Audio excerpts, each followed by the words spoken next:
Greetings viewers, and welcome to another installment of #ETCG Dad's Truck.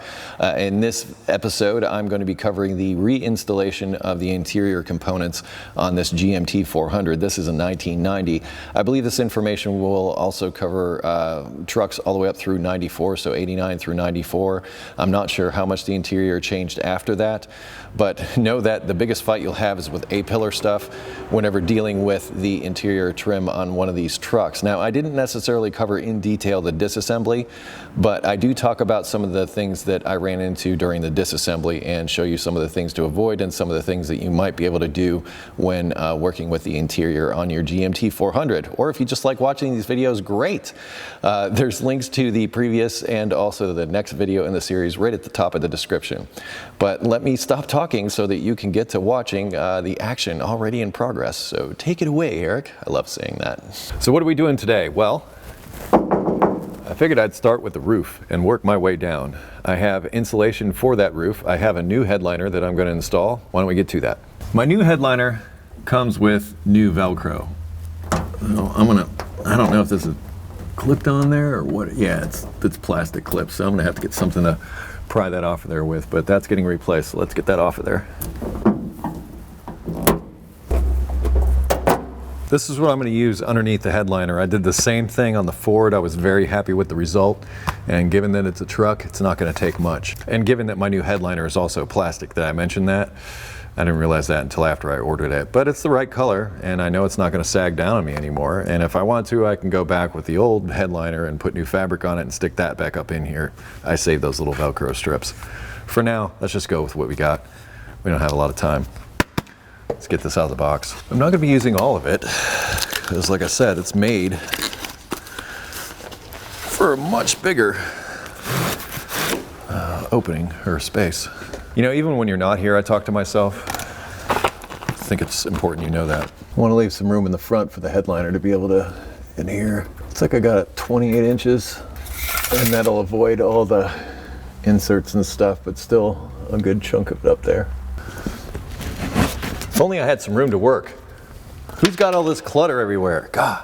I just go by the philosophy, if I have two spots marked at 28 inches and I connect them, that it should be straight.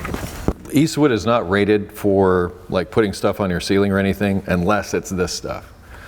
So this stuff is specifically made for putting things up on a roof or a hood. The rest of their stuff is not rated for that, and I can attest to the fact that if you try to put it upside down, it will not stay. It will slowly peel away and fall down, unless it's this stuff. Yeah, straighten it up. I don't know why I'm obsessing. Only you will see it, internet. So I guess that's a couple of people.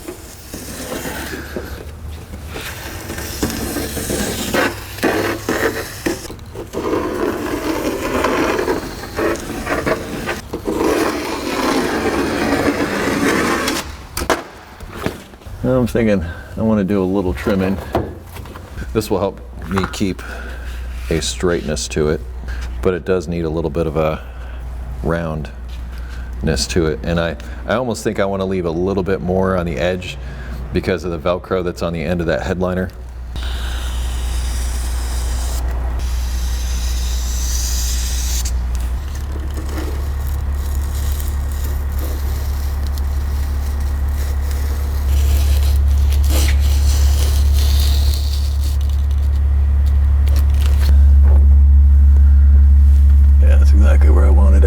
After you get it cut to size, it's peel and stick. And I would advise kind of what I'm doing here. You don't peel the whole thing back just yet. You just get it started, get it into position, and then peel it off the rest of the way.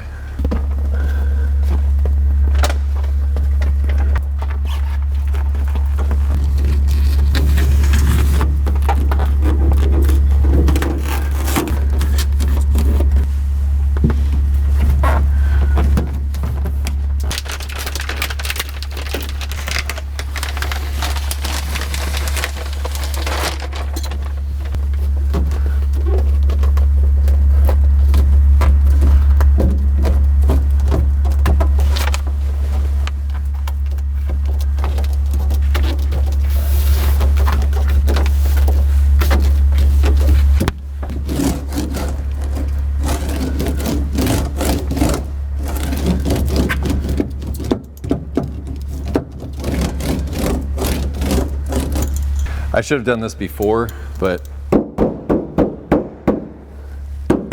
it deadens a lot of sound. So I can show you that it's like tinny before and softer after. Sorry. Not thinking about making videos, just putting a truck together. New headliner is plastic. At least it's not gonna fall down. Like you breathe on it funny and it will scratch. So be careful of that part of it. In order to get this to stay up in there, there's this large strip of Velcro. The old headliner used Velcro in the front also, those two pieces I just took out before putting the XMat in. But this has got to be stuck across the middle here. And then when you install it, you peel off the other side, you stick it into place.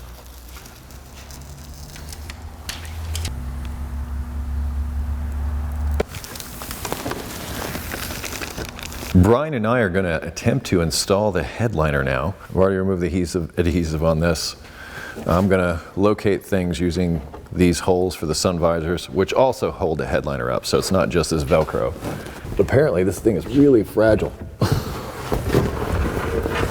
as far as scratches and stuff.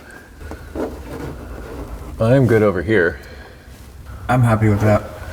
I'm not as happy. I need to come a little towards me a little bit because one of my screw holes is, okay, how's that? They're all accessible. All right. Go ahead and push up, like in that middle part where the Velcro is. Any way you can hold up that back piece. Yep. So that's over the plastic. Yeah. You want me gone? You can be. Okay.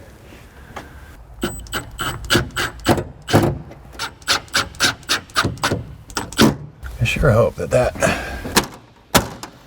is not going to be something that makes noise. All right, looking this over, I almost think I have to put the A-pillar pieces in before I put the sun visors on, or at least I feel more comfortable doing that. I took some time and glued those pieces that came out.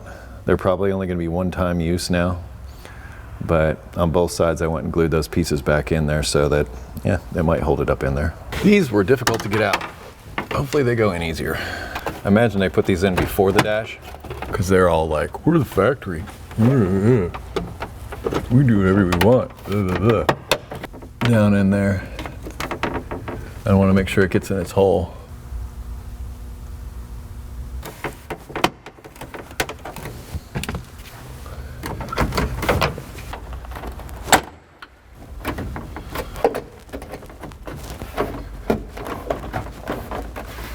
Well, that goes on a heck of a lot easier than it comes apart. Sure hope that's not a rattle. I really do.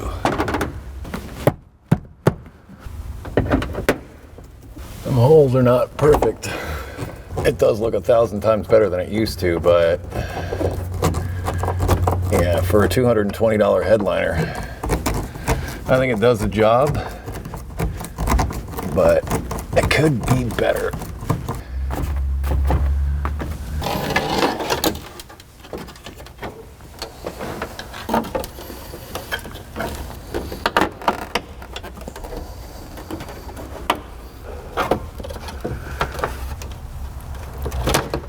Really, Chevy? You couldn't have just made this just a little bit bigger to fit this down in here? Like, nope. To remove A-pillar trim, remove dash.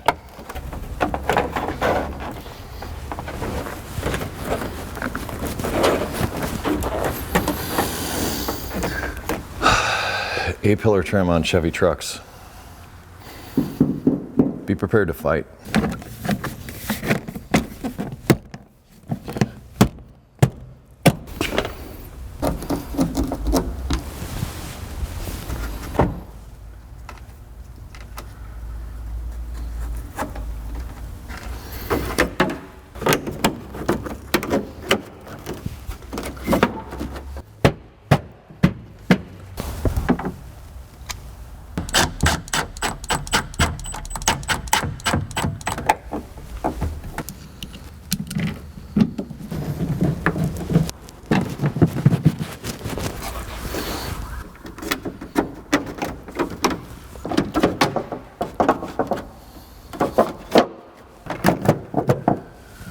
Oh yeah, headliner fits great.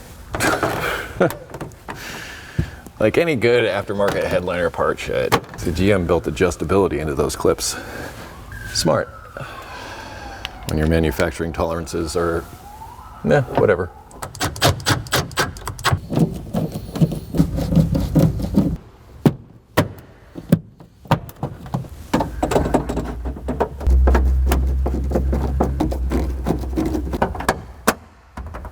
Now this has a piece that I broke off up here that I glued back on. It's like a locator pin.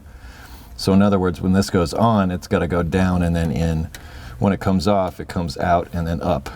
So whenever you take this off, be mindful of that. Pull it out and then push it up.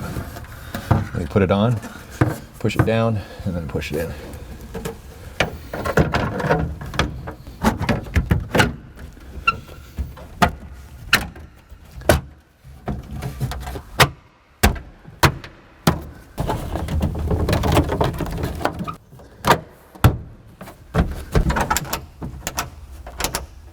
That side.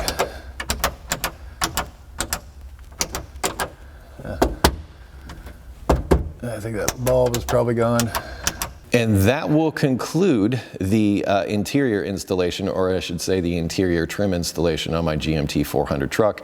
This one is a 1990. I believe this information covers trucks from 89 through 94, 95-ish.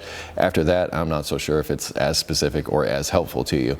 But if you need to take the interior trim apart on your Chevy truck, I say watch out for A-pillar trim. That's the #1 thing. As far as its headliner, it doesn't rattle or anything, you know, as you're driving down the road. It does, like now, a little bit. The one upside to it is that I know that the fabric is never going to sag down again because there is no fabric. However, I wasn't happy with the fitment. There are some gaps and things around that, you know, I don't really mind. It's a truck and I'm not looking up most of the time. So it looks 1,000 times better than it used to look, but is it perfect? No. Was it worth the money? Yeah. Anyway, it'll be linked down in the description along with tools and other additional information and other videos in the ETCG Dad's Truck series. So if you have an interest in this truck and want to see it get built, I did the suspension, the brakes, the engine, transmission, a whole bunch of stuff. Links to those videos down in the description, the previous one and the one that comes after when it becomes available. Also, linked in the description will be information on a premium membership where you can get videos like this with extended footage, also additional perks over at my website.